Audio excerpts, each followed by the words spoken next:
सियाराम मित्रों स्वागत है आप सभी लोगों का अपने इस YouTube चैनल लाइफ ऑफ सनातनी में। और स्वागत है आप सभी लोगों का श्री रामचरितमानस रामायण के एक और नए अध्याय में। तो मित्रों, जैसा कि आप सभी लोग जानते हैं कि पिछले वीडियो में श्री रामचरितमानस रामायण को अयोध्या कांड में दोहा क्रमांक 246 पर समाप्त किया था और आज यहीं से आगे बढ़ने वाले हैं और यहाँ पर जो कथा चल रही थी उस कथा को आगे बढ़ाने वाले हैं।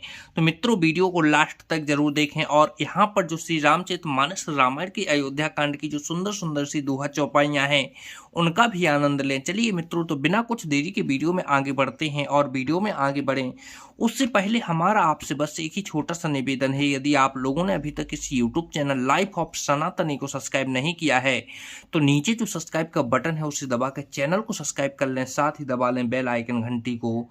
चलिए मित्रों, बिना कुछ देरी के वीडियो में आगे बढ़ते हैं। जय सिया राम।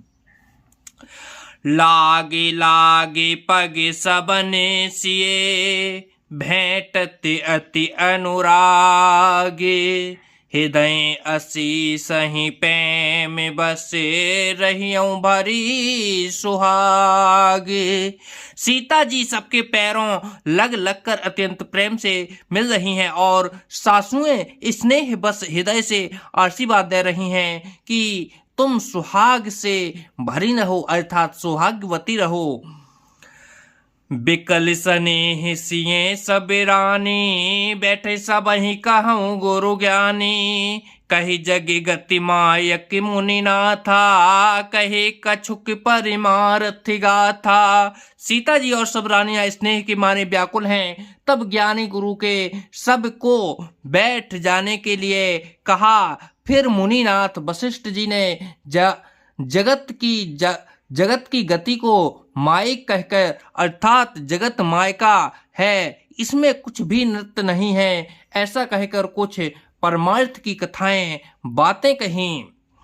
नृप कर सुरपुर गबन सुनाबा, सुन रघुनाथ दुसहि दुख पाबा। मरन हेतु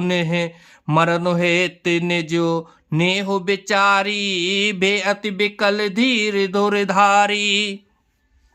तदंतर वशिष्ठ जी ने राजा दशरथ जी के स्वर्ग गमन की बात सुनाई, जिसे सुनकर रघुनाथ जी ने दुख पाया और अपने प्रति उनके स्नेह को उनके मरने का कारण विचार कर धीर धुरंधर श्री रामचंद्र जी अत्यंत व्याकुल हो गए।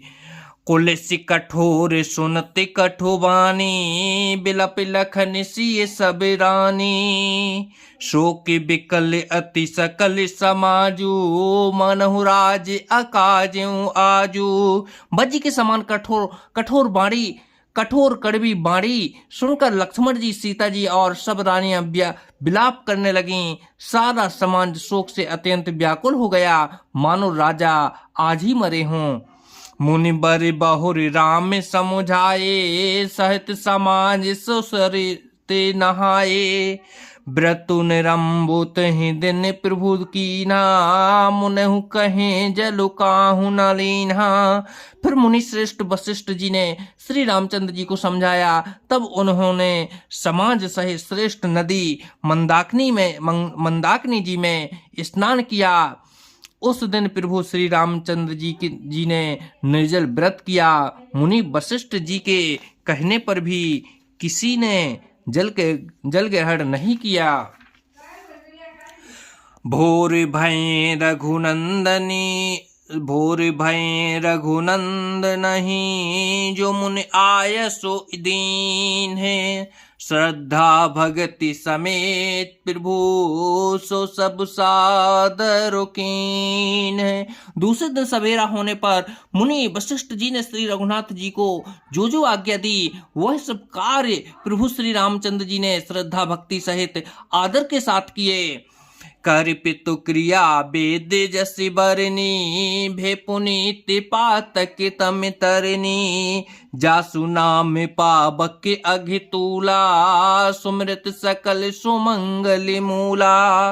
वेदों में जैसा कहा गया है उसी के अनुसार पिता की क्रिया करके पाप रूपी अंधकार नष्ट करने वाले सूर्य रूपी श्री रामचंद्र जी शुद्ध हुए, जिनका नाम पाप रूपी रुई के तुरंत जला डालने के लिए अग्नि है और जिसका स्मरण पात्र समस्त शुभ मंगलों का मूल्य है।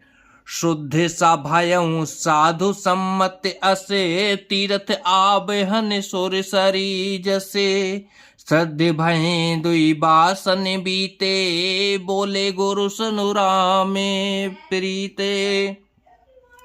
वे नित्य शुद्ध बुद्धि भगवान श्री राम जी शुद्ध हुए साधुओं की ऐसी संपत्ति है कि जो उनका शुद्ध होना वैसे ही है जैसा तीर्थों के आवाहन से गंगा जी शुद्ध होती हैं। गंगा जी तो स्वभाव से ही शुद्ध हैं, उनमें जिन तीर्थों का आवाहन किया जाता है उल्टे वे ही गंगा जी के संपर्क में आने से शुद्ध हो जाते हैं। इसी प्रकार सच्चिदानंद रूप श्री राम तो नित्य शुद्ध हैं, उनके संसर्ग से कर्म ही शुद्ध हो गए। जब शुद्ध हुए 2 दिन बीत गए तब श्री रामचंद्र जी प्रीति के साथ गुरुजी से बोले, नाथे लोग सबिन पट दुखारी कंदे मूल फल अम्बो आहारी सानुज भरत सचो सब माता देख मोहे फल जिमें जुक जाता। हे नाथ, सब लोग जहाँ अत्यंत दुखी हो रहे हैं कंद मूल फल और जल का ही आहार करते हैं। भाई शत्रुघ्न सहित भरत को, मंत्रियों को और सब माताओं को देखकर मुझे एक एक पल युग के समान बीत रहा है। सब समेत पुर धारई पाऊ आप यहाँ अमरावती राऊ बहुत कहूँ सब किए ढिटाई उचित होए तसी करई गोसाई। अतः सबके साथ आप अयोध्यापुरी को पधारिए, लौट जाइए आप जहाँ हैं और राजा अमरावती स्वर्ग में हैं। अयोध्या सुनी है मैंने कह डाला, यह सब बड़ी ढिठाई की है गोसाई, जैसा उचित हो वैसा ही कीजिए। धर्म से तू करुणा ये तन कस न कहूँ असराम लोग दुखित दिन दुई दर से देख लहूँ बेस्त्राम। वशिष्ठ जी ने कहा, हे राम, तुम धर्म के सेतु और दया के धाम हो, तुम भला ऐसा क्यों ना कहो। लोग दुखी हैं, 2 दिन तुम्हारा दर्शन कर शांति लाभ कर लें। तो जय सिया राम मित्रों, आज वीडियो को यहीं पर समाप्त करते हैं और कल के वीडियो में फिर यहीं से आगे बढ़ेंगे। जब तक के लिए जय सिया राम मित्रों, जय सिया राम।